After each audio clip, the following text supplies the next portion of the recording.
തകഴി ശിവശങ്കരപിള്ള നമുക്കറിയാം, മഹാനായ എഴുത്തുകാരനായിരുന്നു.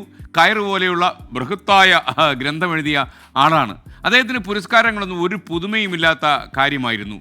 1984 ജ്ഞാനപീഠ പുരസ്കാരം ലഭിച്ചു തകഴിക്ക്. എന്നിട്ടും തകഴിക്ക് ഒരു ഭാവഭേദവുമില്ല. തകഴി അതുപോലെ പാടത്തും പറമ്പിലും ഒക്കെ ഇങ്ങനെ പോയി നാട്ടുകാരുമായിട്ടൊക്കെ സംസാരിച്ച് ചുറ്റിയടിച്ച് നടന്നു. തൻ്റെ കൃഷിക്കാര്യങ്ങളൊക്കെ യഥാവിധം നോക്കി. വീട്ടിലെത്തിയ മാധ്യമപ്രവർത്തകർ ഇത് കണ്ടപ്പോൾ ഒരു അത്ഭുതമായി. അതിലൊരാൾ തകഴിയോട് ചോദിച്ചു, ഇത്ര വലിയ ഒരു അംഗീകാരം അങ്ങേ തേടി വന്നിട്ടും അങ്ങേക്ക് ഒരു ഭാവമാറ്റവുമില്ലല്ലോ.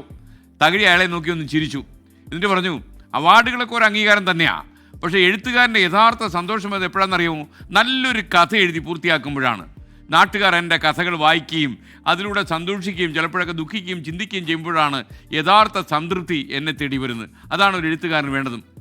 പുരസ്കാരങ്ങൾക്കായി എഴുത്തുകാർ പരസ്പരം കടിച്ചു കീറുന്ന കാഴ്ചകളൊക്കെ നാം കാണാറുണ്ട്. എവിടെ പോയി കാല് പിടിക്കാനും എഴുത്തുകാർ തയ്യാറാണ്.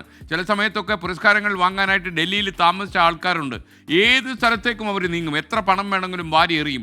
കാര്യം ഒരു പുരസ്കാരം വാങ്ങുക എന്നുള്ളതാണ്. ഞാൻ പലപ്പോഴും ആലോചിച്ചിട്ടുണ്ട്, ഈ പിന്നാമ്പുറങ്ങളിലൂടെ പുരസ്കാരം വാങ്ങിച്ചു കഴിഞ്ഞാൽ ഇങ്ങനെ തല കുനിച്ചല്ലേ വാങ്ങിക്കാൻ പറ്റൂ, ഇങ്ങനെ നിന്ന് വാങ്ങിക്കാൻ പറ്റുമെന്ന് തോന്നിയിട്ടുണ്ട്. പക്ഷേ ഉളുപ്പില്ലാത്തവന് ഇതൊന്നും വിഷയമല്ലല്ലോ, അവനെന്തോന്ന് പ്രശ്നം.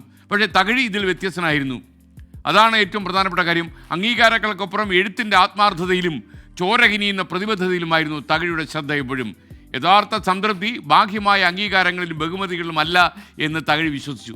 ഒരാൾ ചെയ്യുന്ന പ്രവൃത്തിയിൽ നിന്ന് ലഭിക്കുന്ന ആന്തരിക സംതൃപ്തിയിലാണ് എഴുത്തുകാരൻ്റെ സർഗതനായ ഒരാളിൻ്റെ സംതൃപ്തി എന്ന തിരിച്ചറിവ് എപ്പോഴും തകഴിക്കുണ്ടായിരുന്നു. ചെമ്മീനും തോട്ടിയും അതുപോലെ കയറും അങ്ങനെ എത്ര ബൃഹത്തായ കൃതികൾ മലയാളിക്ക് സമ്മാനിച്ച തകഴി ശിവശങ്കരപിള്ളയുടെ തിരിച്ചറിവുള്ള എത്ര എഴുത്തുകാർ ഇന്ന് നമുക്കുണ്ട് എന്നൊരു ചോദ്യത്തോടെ നമുക്ക് ഇന്നത്തെ മോർണിംഗ് ഷോ തുടങ്ങാം.